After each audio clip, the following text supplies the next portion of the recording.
So one item that also must be considered during the age of Napoleon is not simply the success of Napoleon in briefly conquering all of Western Europe, which was very significant. However, during the period of the Napoleonic Wars, wars are not simply being fought on the continent of Europe. There is also a very significant naval war happening. And this naval war is something that was relevant to the Americas. It mattered to the United States political sphere, even this affected, as both the French and the British would at times attack American ships that were shipping goods to one or the other. And of course, infamously, the British started impressing American sailors into service, claiming that they were truly British subjects. And this is all in the context of the larger Napoleonic Wars.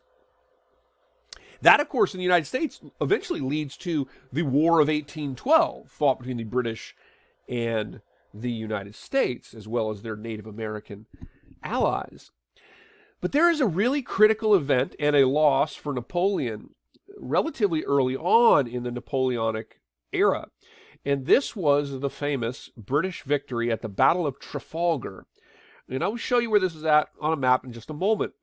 It's located in the southern area south of the Iberian Peninsula of Spain.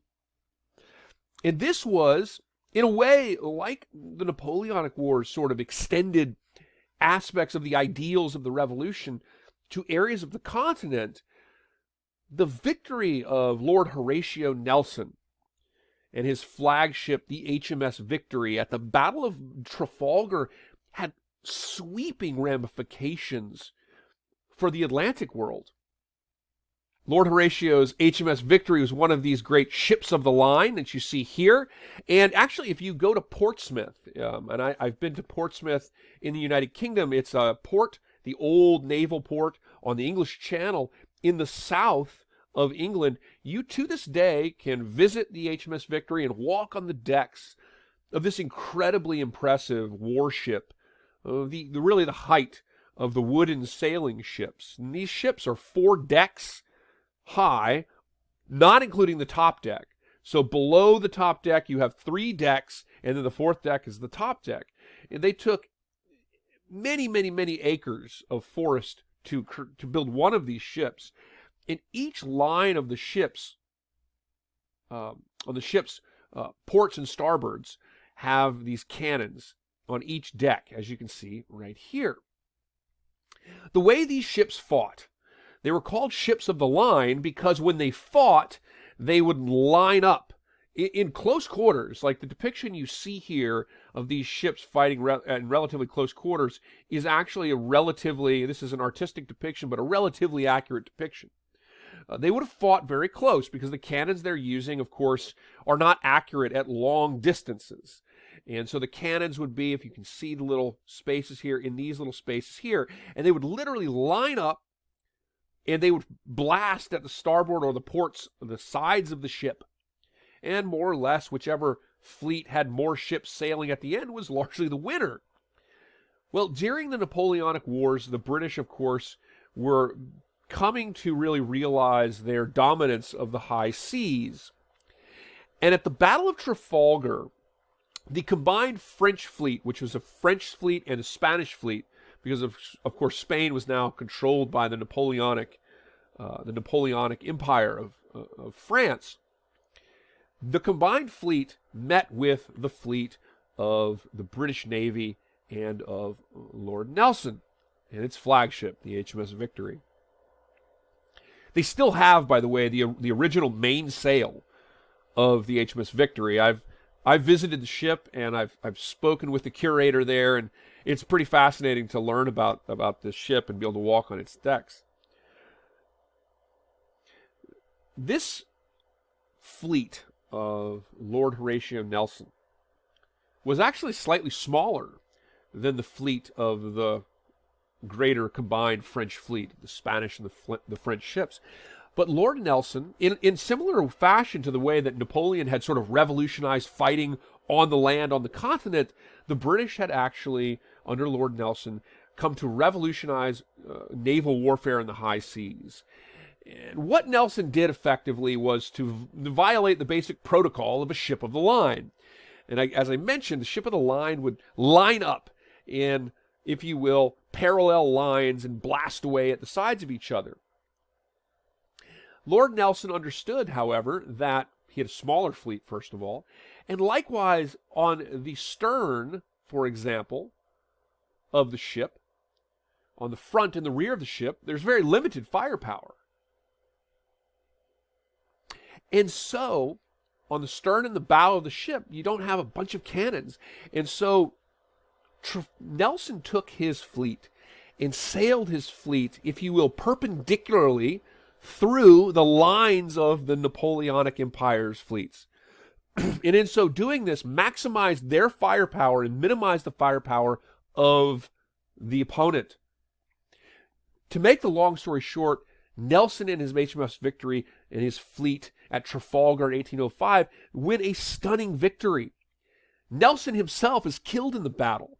He was shot by a rifle, a sharpshooter, from the deck of one of the other ships, and the legend is that he lived long enough to see that victory had been assured before subsequently dying on board the ship. And of course, today, if you visit the HMS Victory, they have a plaque, and it says, "Here Lord Nelson fell," on the deck of the ship.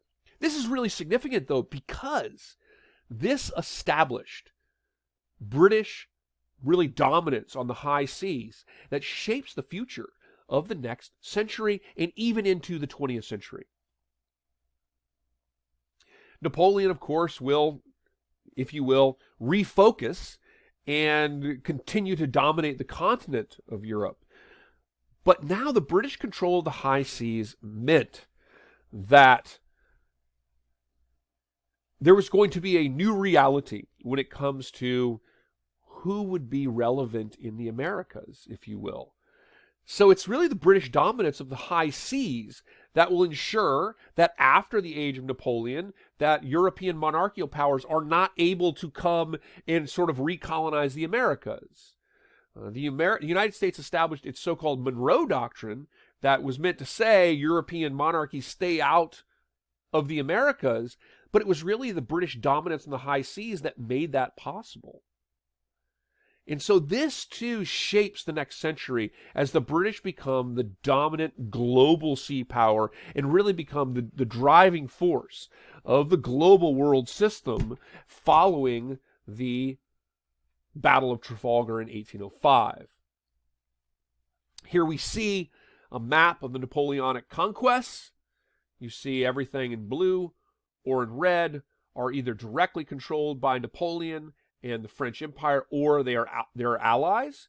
Here you see, of course, the infamous foray into Russia. Trafalgar is right here. This incredibly significant battle that really shapes the future of the global world system as the British maintain their dominance in the high seas. Corsica. This is where Napoleon was from. Here is the island of Elba, where he was first exiled to. Here is the Battle of Waterloo in modern-day Belgium, where he was finally defeated by Blücher and Wellington. And, of course, he would be ultimately exiled to St. Helena in the South Atlantic. The French Revolution, and just two more slides here, the French Revolution is very significant because it really births a new order on the continent of Europe.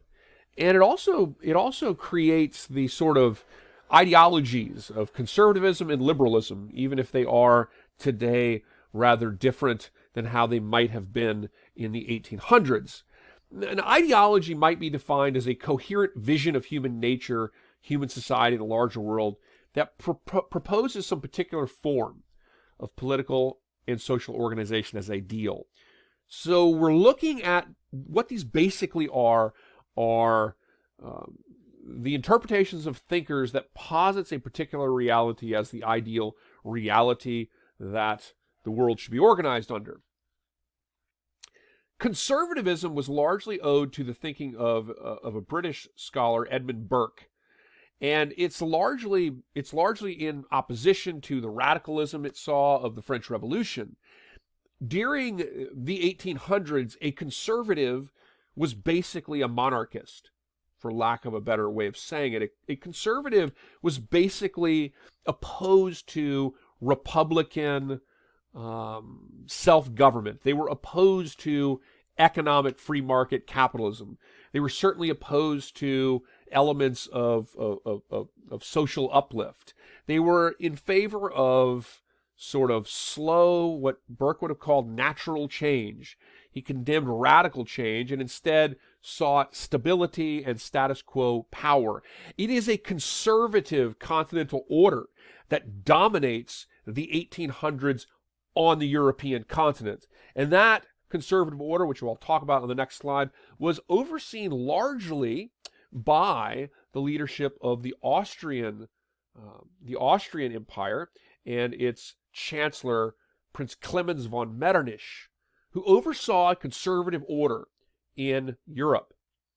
By contrast, liberalism, as it's born, there are kind of two wings of liberalism. On the one hand, you have sort of a social liberal sort of approach. And this is built to a large degree on the philosophy of John Stuart Mill, who is, interestingly, because we were talking about the Protestant Reformation and so forth, John Stuart Mill is actually interned and buried in Avignon. And so those of us who remember the Avignon captivity and the Great Schism when the Catholic Church resided in Avignon, France, you can also visit the site of the internment of John Stuart Mill in Avignon, France. It's right there next to the old medieval center of Avignon. John Stuart Mill was an advocate in his philosophies of something called utilitarianism, which in ways is sort of a precursor to socialism or socialist thought, the belief that the benefit of the whole, that when it comes to right and wrong, the right action is that which benefits the whole of society over the individual of society. And so this might be associated with ideals of social liberalism, in which social reforms to provide sort of greater equity and greater general welfare would be the focus of a social liberal. The other side of liberalism during the 19th century is economic liberalism. And this was a very common element advocated in the United States. Of course, Adam Smith, the Scottish philosopher, famous for his Wealth of Nations, was an advocate of free laissez-faire capitalism. Certainly, the United States championed a less regulated capitalist system, as did the advocates for Republican representative governments. Typically, liberals during the 1800s advocated for a less regulated economic system that would allow individuals to profit. And that was largely a reaction to the fact that before, the society and the economy of an empire or of a state was largely to the benefit of the monarchy and to the nobility. And laissez-faire economic liberalism suggested now that everyday people should be allowed to work, to profit, to earn money, and to move up across the social ladder. So while it means something different, these isms, liberalism, social liberalism, conservatism, are actually born in the aftermath of the Revolutionary Age. After Napoleon, Prince Clemens von Metternich, which you see right here, the Chancellor of Austria, oversaw a conservative order across Europe, and particularly Germany. When Napoleon was leading, he had actually organized parts of Germany into things like the Confederation of the Rhine, effectively making Germany more like, part of Germany at least, more like a unified nation state. Napoleon had brought an end to the Holy Roman Empire, had actually forced the abdication of the Holy Roman Empire, and began effectively reorganizing the state formations across Central Europe and in areas that we'll ultimately call Germany, though Germany doesn't become a unified country until 1871 under the German Chancellor Otto von Bismarck.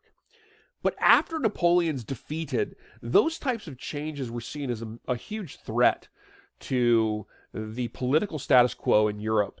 And after Napoleon was defeated, the Congress of Vienna got together and basically sought to reallocate power across the geopolitical map of Europe, with countries like Russia gaining more territory, France losing territory, and so forth. And of course, Germany, the central portion of Europe, was brought under the leadership of a conservative order led by Prince Clemens von Metternich.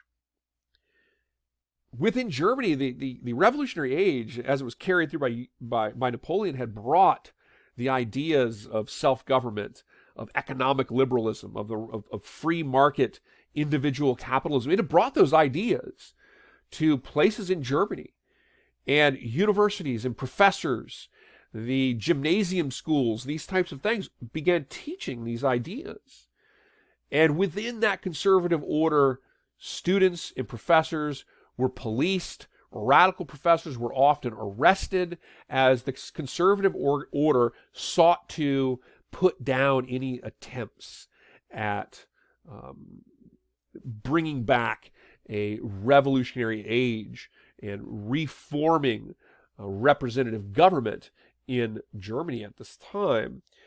In 1848, revolution swept across Europe, and these included revolutionary actions in France and also in Germany. Most famously in Germany, the area that will eventually be known as the country of Germany, the Frankfurt Parliament had sought to establish a representative republic that would allow for economic freedom, a sort of liberal economic order. The revolutions of 1848 were a product of the dissemination of the ideals of the French Revolution, even though it happens over 2 decades after the death of Napoleon, and over 3 decades from the defeat of Napoleon at Waterloo.